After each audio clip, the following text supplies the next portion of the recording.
സംസ്ഥാന ആസൂത്രണ ബോർഡ് ഉപാധ്യക്ഷനായി നിയമിതനായത് കെ.എം. ചന്ദ്രശേഖർ. കെ.എം. ചന്ദ്രശേഖർ സംസ്ഥാന ആസൂത്രണ ബോർഡ് ഉപാധ്യക്ഷനായി നിയമിതനായി. ബ്രിട്ടന്റെ പുതിയ പ്രധാനമന്ത്രിയായി ചുമതലയേറ്റത് ആൻഡി ബേൺഹാം. ബ്രിട്ടന്റെ പുതിയ പ്രധാനമന്ത്രിയായി ചുമതലയേറ്റത് ആൻഡി ബേൺഹാം. ദേശീയ ന്യൂനപക്ഷ കമ്മീഷന്റെ പുതിയ ചെയർമാനായി നിയമിതനായത് ഹർജിത് സിംഗ് ഗ്രേവാൾ. ദേശീയ ന്യൂനപക്ഷ കമ്മീഷന്റെ പുതിയ ചെയർമാനായി നിയമിതനായത് ഹർജിത് സിംഗ് ഗ്രേവാൾ. 72ാമത് നെഹ്റു ട്രോഫി വള്ളംകളിയുടെ ഭാഗ്യചിഹ്നം വേഴു എന്ന മലമുഴക്കി വേഴാമ്പൽ. 72ാമത് നെഹ്റു ട്രോഫി വള്ളംകളിയുടെ ഭാഗ്യചിഹ്നം വേഴു എന്ന മലമുഴക്കി വേഴാമ്പൽ.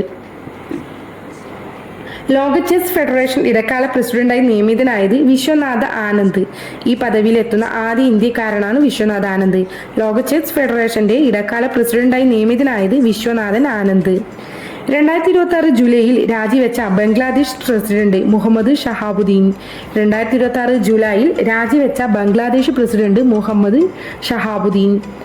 അന്താരാഷ്ട്ര ക്രിക്കറ്റിൽ അർദ്ധ സെഞ്ചുറി നേടുന്ന പ്രായം കുറഞ്ഞ താരമായത് വൈഭവ് സൂര്യവംശി. അന്താരാഷ്ട്ര ക്രിക്കറ്റിൽ അർദ്ധ സെഞ്ചുറി നേടുന്ന പ്രായം കുറഞ്ഞ താരമായത് വൈഭവ് സൂര്യവംശി. 15 വയസ്സും 118 ദിവസവും പ്രായമുള്ളപ്പോഴാണ് വൈഭവിന്റെ നേട്ടം.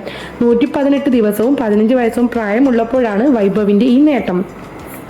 സച്ചിൻ ടെണ്ടുൽക്കറുടെ റെക്കോർഡാണ് 16 വയസ്സും 213 ദിവസം പ്രായമുള്ള സച്ചിൻ ടെണ്ടുൽക്കറിന്റെ റെക്കോർഡാണ് വൈഭവ് സൂര്യവംശി ഇതോടുകൂടി മറികടന്നത്.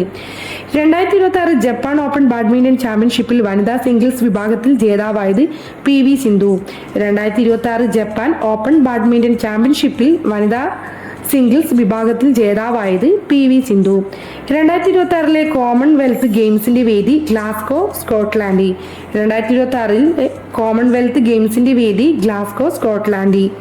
ഇന്ത്യയിലെ ആദ്യ ഇമേഴ്സ് ലാംഗ്വേജ് മ്യൂസിയം പ്രവർത്തനം ആരംഭിച്ചത് എവിടെ? ഇന്ത്യയിലെ ആദ്യ ഇമേഴ്സീവ് ലാംഗ്വേജ് മ്യൂസിയം പ്രവർത്തനം ആരംഭിച്ചത് കൊൽക്കത്ത, പശ്ചിമ ബംഗാൾ. കൊൽക്കത്തയിലെ പശ്ചിമ ബംഗാളിലാണ് ഇന്ത്യയിലെ ആദ്യത്തെ ഇമേഴ്സീവ് ലാംഗ്വേജ് മ്യൂസിയം പ്രവർത്തനം ആരംഭിച്ചത്. ബ്രിട്ടനിലെ ആൻഡി ബേൺഹാം മന്ത്രിസഭയിൽ ആർട്ടിഫിഷ്യൽ ഇന്റലിജൻസ് AI മന്ത്രിയായി നിയമിതനായ ഇന്ത്യൻ വംശജനാണ് കനിഷ്ക നാരായണൻ.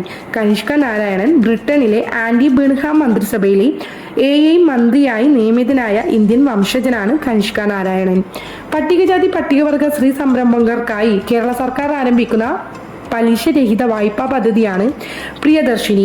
പട്ടികജാതി പട്ടികവർഗ സ്ത്രീ സംരംഭകർക്കായി കേരള സർക്കാർ ആരംഭിക്കുന്ന പലിശരഹിത വായ്പാ പദ്ധതിയാണ് പ്രിയദർശിനി. കേരള ഇൻഫ്രാസ്ട്രക്ചർ ഇൻവെസ്റ്റ്മെന്റ്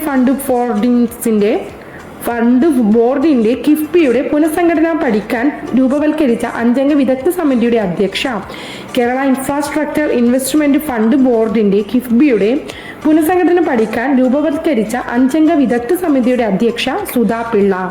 സുധാ പിള്ളയാണ് കിഫ്ബിയുടെ പുനഃസംഘടന പഠിക്കാൻ രൂപവൽക്കരിച്ച 5 അംഗ വിദഗ്ധ സമിതിയുടെ അധ്യക്ഷ. 8ാമത് മേഖല ഇന്ത്യ യൂത്ത് ഗെയിംസിന് വേദിയാകുന്ന സംസ്ഥാനം തെലങ്കാന. 8ാമത് ഗേലോ ഇന്ത്യ യൂത്ത് ഗെയിംസിന് വേദിയാകുന്ന സംസ്ഥാനം തെലങ്കാന. ഗേലോ ഇന്ത്യൻ യൂത്ത് ഗെയിംസിന് വേദിയാകുന്ന സംസ്ഥാനം 8ാമത് തെലങ്കാന. 8ാമത് ഗേലോ ഇന്ത്യ യൂത്ത് ഗെയിംസിന് വേദിയാകുന്ന സംസ്ഥാനം തെലങ്കാന. നീതി ആയോഗിന്റെ പുതിയ CEO ആയി നിയമിതനായത് അനുരാഗ് ജെയിൻ. നീതി ആയോഗിന്റെ പുതിയ CEO ആയി നിയമിതനായത് അനുരാഗ് ജെയിൻ. അനുരാഗ് ജെയിൻ ആണ് നീതി ആയോഗിന്റെ പുതിയ CEO ആയി നിയമിതനായത്.